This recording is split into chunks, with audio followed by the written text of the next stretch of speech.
MR creations ప్రేక్షకులకు నమస్సుమాంజలి. విఘ్నేశ్వర స్వామి వాహనం మూషికం కావడానికి పలు పురాణ కథలు ఉన్నాయి. అందులో ఒక ముఖ్యమైన ప్రసిద్ధ కథ ప్రకారం ఒకప్పుడు అకుంద అనే రాక్షసుడు ఉండేవాడు. అతను మహాశివుని పూజించి అతని అనుగ్రహంతో అపారమైన శక్తిని పొందాడు. అతని అహంకారం పెరిగి దేవతలకు మునులకు చిత్రహింసలు పెట్టేవాడు. విఘ్నేశ్వర స్వామి అతని హింసలను నియంత్రించుటకు బహువిధాలుగా ప్రయత్నించెను. చివరికి విఘ్నేశ్వర స్వామి అతను చేసే హింసలు చూసి వార్వలేక అతనితో యుద్ధం చేసి అతన్ని ఓడించెను.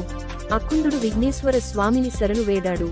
విఘ్నేశ్వర స్వామి అతన్ని క్షమించి అతన్ని తన వాహనంగా ఉండమని అంగీకరించేను. ఆనాటి నుంచి ఎలుక విఘ్నేశ్వర స్వామి వాహనంగా పరిగణించబడింది. ఆధ్యాత్మిక అర్థం: ఎలుక అంటే క్రోధం, లోభం, మోహం, మదం, దురభిమానాలకి ప్రతీకగా భావిస్తారు.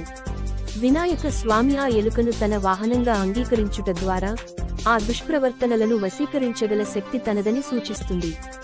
అలాగే మానవుడిలోని చెడు బుద్ధిని నియంత్రించడానికి ఇది ఒక సందేశంగా చెప్పబడింది. ఈ వీడియో నచ్చినట్లయితే దయచేసి లైక్ చేసి సబ్స్క్రైబ్ చేయండి.